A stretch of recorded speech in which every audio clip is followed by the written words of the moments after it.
Dans cette vidéo, nous poursuivons notre cours sur le dénombrement. Donc précédemment, on a défini la notion de combinaison P parmi N. Et puis là, on va démontrer une formule, la formule encadrée. Et puis on verra après comment on peut utiliser cette formule. Alors pour la démonstration, ce qu'on va faire, c'est qu'on va prendre un exemple. Donc dans l'exemple qu'on va considérer, l'ensemble E compte 8 éléments et on veut dénombrer le nombre de sous-ensembles à 5 éléments. On sait écrire ce nombre de sous-ensembles, c'est 5 parmi 8. Le nombre de façons de choisir 5 éléments parmi 8. Maintenant, on va essayer de démontrer que ce nombre-là peut être calculé en faisant une addition. Donc, on va considérer un élément particulier de E, c'est-à-dire qu'on va écrire que E, c'est un ensemble qui compte 8 éléments. Le premier, ce sera A, qui va jouer un rôle particulier, il va être favorisé par rapport aux autres. Et puis, dans cet ensemble, il y aura donc 8 éléments en tout, donc A plus 7 autres. Parmi les sous-ensembles qu'on essaie de compter, ces sous-ensembles à 5 éléments, il n'y en a que deux types. Il y a ceux qui contiennent A et ceux qui ne contiennent pas A. Si on est capable de compter ceux qui contiennent A d'une part et ceux qui ne contiennent pas A d'autre part, il suffira d'ajouter ces deux quantités pour connaître le nombre total de sous-ensembles à 5 éléments. On s'intéresse d'abord aux sous-ensembles à 5 éléments qui contiennent A. Donc ces sous-ensembles à 5 éléments contiennent A, et 4 autres éléments à choisir parmi les 7 restants. Donc A et 4 autres éléments à choisir parmi les 7 éléments restants de E. Combien il y a de façons de choisir 4 éléments parmi 7? Ce nombre porte un nom qui s'écrit 4 parmi 7. Comptons maintenant les sous-ensembles à 5 éléments qui ne contiennent pas A. Donc on ne s'occupe pas de A ici, on s'occupe uniquement des 7 qui sont là, et parmi ces 7-là, on va en choisir 5. On choisit 5 éléments différents de A parmi les 7 éléments de E qui sont différents de A. Ce nombre s'écrit donc 5 parmi 7. Bien, maintenant qu'on a fait ça, comme annoncé, on peut additionner ces deux nombres pour trouver celui-ci. Et donc la formule obtenue est 4 parmi 7 plus 5 parmi 7 est égal à 5 parmi 8. Ça correspond à la formule encadrée dans un cas particulier. Maintenant, on veut essayer de généraliser cette démonstration. Ce qu'on va faire, c'est que la combinaison cherchée va être P plus 1 parmi N plus 1. C'est-à-dire que notre ensemble E va compter N plus 1 éléments et on veut dénombrer le nombre de sous-ensembles à P plus 1 éléments. C'est-à-dire que N plus 1 remplace 8, P plus 1 remplace 5. On peut déjà annoncer que N vaut 7 et que P vaut 4. Alors, on adopte la même démarche, donc on va compter les sous-ensembles à P plus 1 éléments. Donc ici, je peux vous écrire P plus 1 éléments qui contiennent A. Ça veut dire qu'ils contiennent l'élément A et P autres éléments. Donc, on doit choisir P éléments parmi tous les éléments de E, sauf A. Donc, dans E, il y a N plus 1 élément. Si on enlève A, on choisit uniquement parmi N éléments.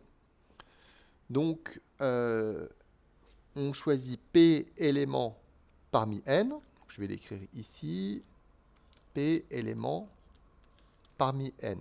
Je l'écris à l'envers. P éléments parmi N.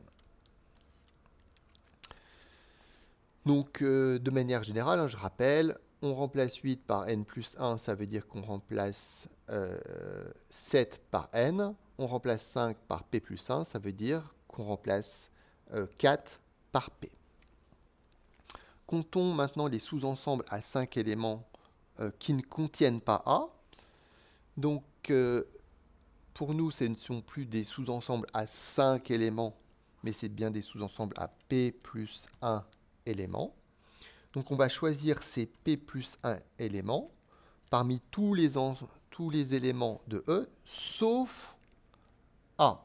C'est-à-dire que dans E, il y a n plus 1 élément, mais on choisit uniquement parmi n éléments. Ce qui veut dire que cette combinaison, de manière générale, s'écrit P plus 1 parmi n. On obtient donc une formule générale où, en additionnant ces deux combinaisons, P parmi n et P plus 1 parmi n, on obtient P plus 1 parmi n plus 1, qui est bien la formule encadrée. Donc voilà pour la démonstration de cette propriété. Maintenant, pour démontrer on va montrer comment utiliser cette propriété.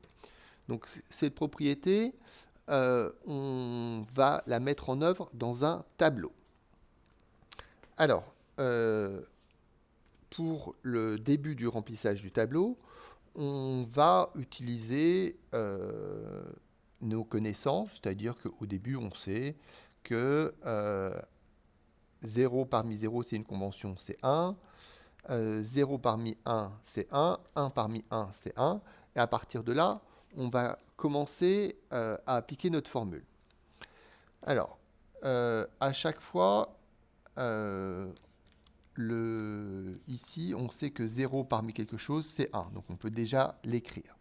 Ensuite, la formule dit que quand on additionne deux nombres qui sont écrits sur la même ligne, deux nombres consécutifs, ça va nous permettre de trouver le suivant. C'est-à-dire que ici, vous avez P parmi n, P plus 1 parmi n, et là, vous allez trouver P plus 1 parmi n plus 1. Donc, je fais 1 plus 1, je trouve 2. Et puis, au bout, on trouve 1. Alors, vous pouvez faire 1 plus 0 si vous voulez, ça donne 1. Mais on sait aussi que 2 parmi 2, c'est une des propriétés connues, ça donne 1. On poursuit. 1 plus 2, ça nous donne 3. 2 plus 1, ça donne 3. 1 plus 0, ça donne 1. Donc, on retrouve aussi à la fois le côté symétrique et le fait qu'on a appris que 3 parmi 3, c'est égal à 1. Je rappelle qu'on a aussi appris 1 parmi 3, c'est 3. Et 3 moins 2 parmi 3, c'est 3. 1 plus 3, ça donne 4. 3 plus 3, ça donne 6. 3 plus 1, ça donne 4. 1 plus 0, ça donne 1. Donc la ligne de rang 4 est complète. On poursuit pour le rang 5. 1 plus 4, ça donne 5. 4 plus 6, ça donne 10. Je vais m'arrêter à ce rang-là pour matérialiser la propriété à un endroit. Donc, on va la matérialiser ici de la manière suivante. On fait 4 plus 6, je vais mettre un plus là, et un égal ici. Donc ça correspond bien à notre propriété. Donc, on a ici, je rappelle, P parmi n, plus P plus 1 parmi n, et ce qu'on trouve en bas, c'est P plus 1 parmi n plus 1. Ce que j'ai oublié d'écrire, c'est que...